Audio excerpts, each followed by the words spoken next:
आणि हिऱ्याचं बघून हे बघा हे पिल्लू पण खाते.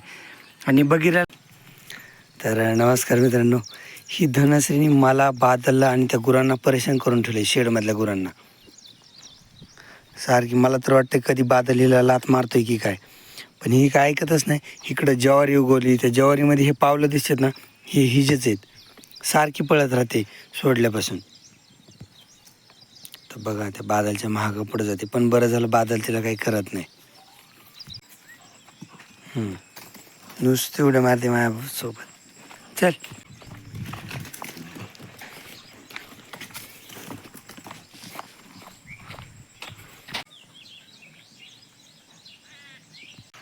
ही आत्ता थोड्या वेळा आधी तिकडं होती तिच्या आईकडं, आता इथं आली.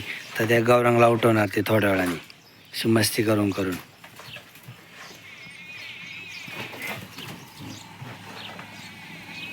कशी घाबरते, काय आवाज झाला तरी घाबरते. तेव्हा ते असं त्या गुराजवळ गेली ना, मग ती उठते नाही तर काय करते. तिच्या आधी अंगा उड्या मारते, त्याच्यामुळे मग ते उठते. चल आता इकडे, तुला आता बांधायचे. इकडे इकडे इकडे, मग कानच धरीन. चल ये पुढं. धनश्री ये, चल चल तुला बांधायचं आता. ती काय व्हायला लागले, आता लय लांब चालली. आता ती त्या अर्ध्या शेतात गेली. ती ज्वारी तर तुडवती, पण ती लांबी लय जायला लागली. चल इकडे धनश्री, बास थांब. ते आता दोरी बघितल्यापासून तिकडं महागच आहे ना. तर ती हातात दोरी घेतली ना, तिला दूध प्यायचं नसते काय नसते, तेव्हा महाग जाऊन बसते. मी इकडून गेलो की आईच्या पलीकडून जाईन. तिला बांधायला नको वाटतंय. कसं फ्रीडम पाहिजे तिला. आता बघा मी इकडून गेलो ना, आतापर्यंत माझ्याजवळच येत होती बरं का.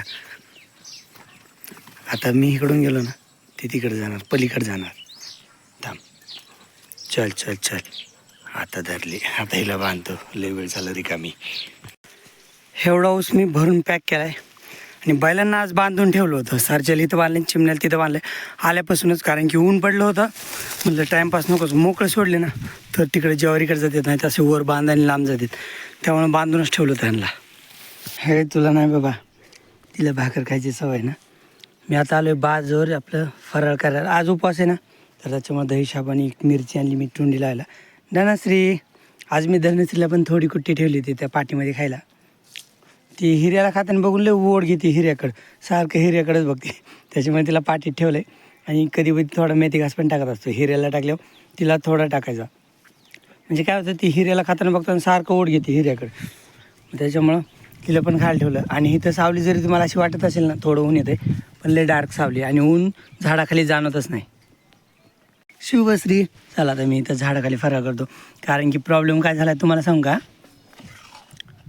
तर प्रॉब्लेम आज झाला आहे की घरात लाईटच नाही, आणि मी बाहेरून आलो ना, तर त्याच्यामुळं घरातले गरमायला लागलं मला. त्याच्यामुळे म्हटलं बाहेर इथं झाडाखाली गरमत नाही.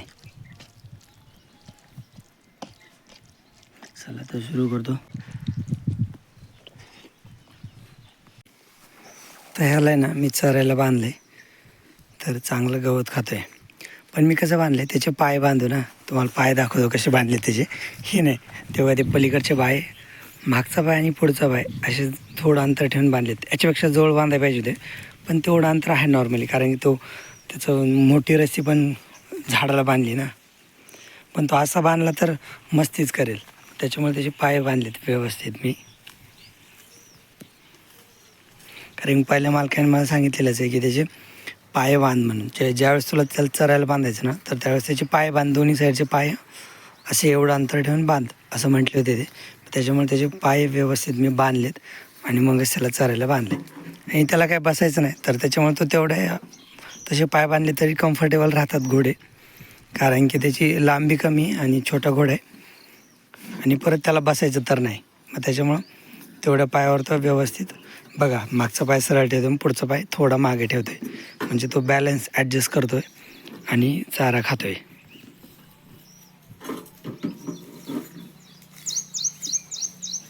थांबा डब्बा उचलून घेतो मी, म्हणजे त्याला व्यवस्थित खाता येईल. आवाज करतोय डब्बा लय. आणि इथंच लिंबाच्या झाडाखाली सावलीतच त्याला चरायला बांधले, कारण की सध्याला गरमी, त्याच्यामुळे ऊन लय पडते. पण तो खातोय मस्तपैकी. आणि एका साईडचे पाय जरी आपण थोडं अंतर जरी लांब बांधले ना, म्हणजे आहे तसे, तरी घोडे कम्फर्टेबल असतात. कारण की घोड्यात रेवल नावाची एक चाल असते ज्याच्यात ते दोन्ही साईडचे पाय सोबतच पुढे आणि मागे घेऊ शकतात. म्हणजे एका साईडचे पाय दोन्ही पण एका सोबतच समोर घेणार. त्याच्यामुळे ते ॲटॅच असले तरी काही प्रॉब्लेम येत नाही. तर तशी घोड्यात चाल पण असते. तर त्याच्यामुळे घोडे असे बांधले तरी कम्फर्टेबल राहतात. रे मग तू बी कसा गोल फिरतो काय की. चल आता बादलचा घास खायचा टाईम झाला आहे. त्याला आता घास खायला टाकला आहे. त्याला एवढाच घास टाकतो मी, म्हणजे सगळ्यांना थोडा थोडा टाकायचा. आणखीन घास मोठा झाला आहे. आणि यावर्षी मेथी घासाचं क्षेत्र पण थोडं आहे ना, तर त्याच्यामुळं गुरांना मेथी घास थोडाच टाकायचा. शुभश्रीला मेथी घास टाकला आहे, हिऱ्याला मेथी घास टाकला आहे. आणि हिऱ्याचं बघून हे बघा, हे पिल्लू पण खाते. आणि बगीराला नंदिनीला पप्पांनी दुपारी टाकला होता. हे बघा, ह्याला मी तिकडं पाटीत पण टाकला होता, पण ते तिकडं खात नाही, हिऱ्याचा बघून खाते. आता हिऱ्या खातोय ना, तर त्याच्यामुळे ही खाते. नाही तर फक्त हिलाच टाकला असतं ना, तर हिने मेथी घास खाल्लाच नसता आणि कसं खायचं हे पण कळलं नसतं तिला. पण ती हिऱ्याचं बघून थोडं घेते. थांब, 3 काड्या घेतल्यात तिने, 3 काड्या खाते. पण बरं झालं, तिला माहीत तरी होईल कमीत कमी खायचं कसं ते. म्हणजे नंतर हिऱ्याला नाही टाकलं आणि हिला कधी टाकलं तर एकटी खाईन. हे बघा, हा टिक्का आहे तिच्या पाठीवरचा. मी म्हणतोय नंदिनीच्या पाठीवर हा टिक्का आहे सेम. शुभश्रीला पायावर टिक्का आहे, मांडीवर. तर हे बघा, मी आज सकाळी बघितलं, म्हणजे एवढं बारीक पण लक्ष नसते ना, तर शुभश्रीला पायावर हा पांढरा टिक्का आहे. धावा बरोबर, हा टिक्का तिच्या पायावरचा पांढरा, हाच टिक्का हिला पाठीवर आला आहे. म्हणजे थोडा वर सरकला आहे, पुढे सरकला आहे. शुभश्रीला इथं आहे, तर हिचा वर सरकला आहे आणि पुढे सरकला इथं आहे. आणि हिचं पण मोठी झाल्यावर शुभश्री एवढाच होईल टिक्का. मग छान घास खाते. हिऱ्या सांडू नको ना, तेवढाच आहे मेथी घास.